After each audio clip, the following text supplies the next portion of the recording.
Okay, I'm gonna kind of have to go fast a little bit because I only have a 5 minute recording time. So this is a summary of the movie Helvetica, which I watched recently this week. What is Helvetica? If you weren't aware already, it is the typeface I'm currently using to type this project. Helvetica's original name derived from Sweden, where it was known as New House Grotesque. It was marketed as a symbol of cutting-edge Swiss technology. Helvetica was created in 1957, and its goal was to create a bold typeface that could be used for various forms. Before 1957, there was no universal typeface such as Helvetica. Companies would use all different assortments of typefaces to convey their idea, created a clusterfuck of ineligible words and phrases that didn't have any meaning behind them. So this is an example of what Helvetica looks like. If you look in the upper right-hand corner, there's different thinnesses and different thicknesses. So it goes from super thin to light to medium to bold to heavy and then to black.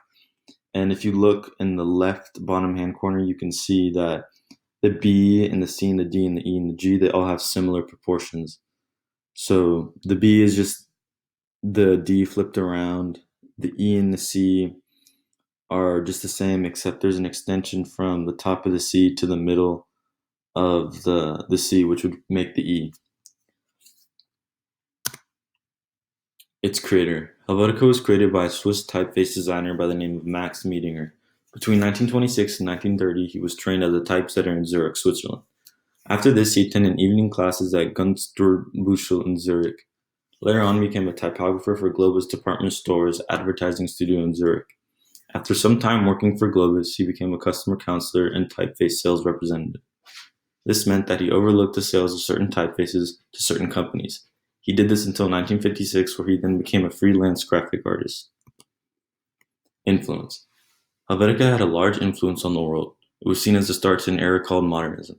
Helvetica was started to become a widely used font because of how sleek and bold it was. It also had many applications from logos, signs, magazines, etc. It was able to bring attention to the content rather than the style of the lettering. Pretty soon, almost every other company was using Helvetica. Companies that had previously used super stylized typefaces were switching over to Helvetica. In the next slide, I'm going to show you the evolution of Pepsi and how they switched from their previous typeface to Helvetica.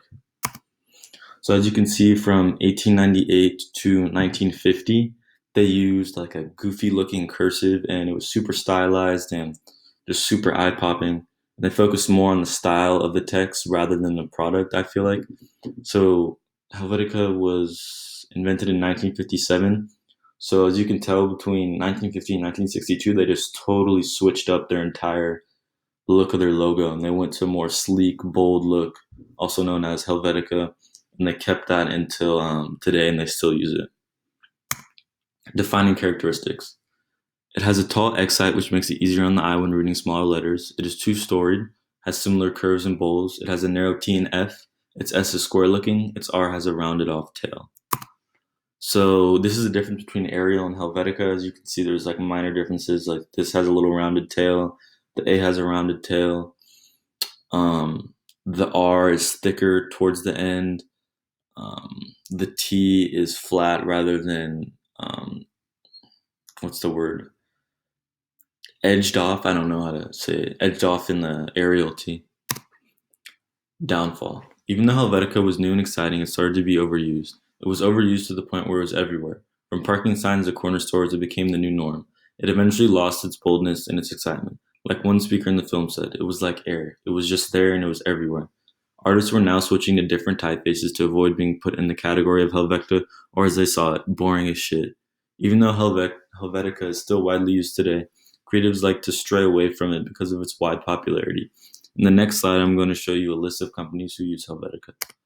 So look, this is not even all, and there's so many more companies that use it, but we have like the popular ones you may know: Haynes, GM Motors, Kappa, Harley Davidson,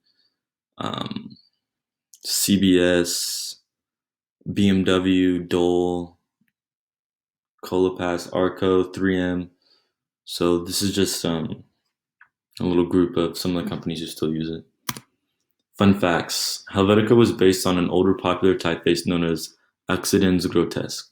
Helvetica was created out of a post-war desire for modernism, and Helvetica has never been replicated perfectly. Helvetica's name came from Helvetia, which was the female personification of Switzerland.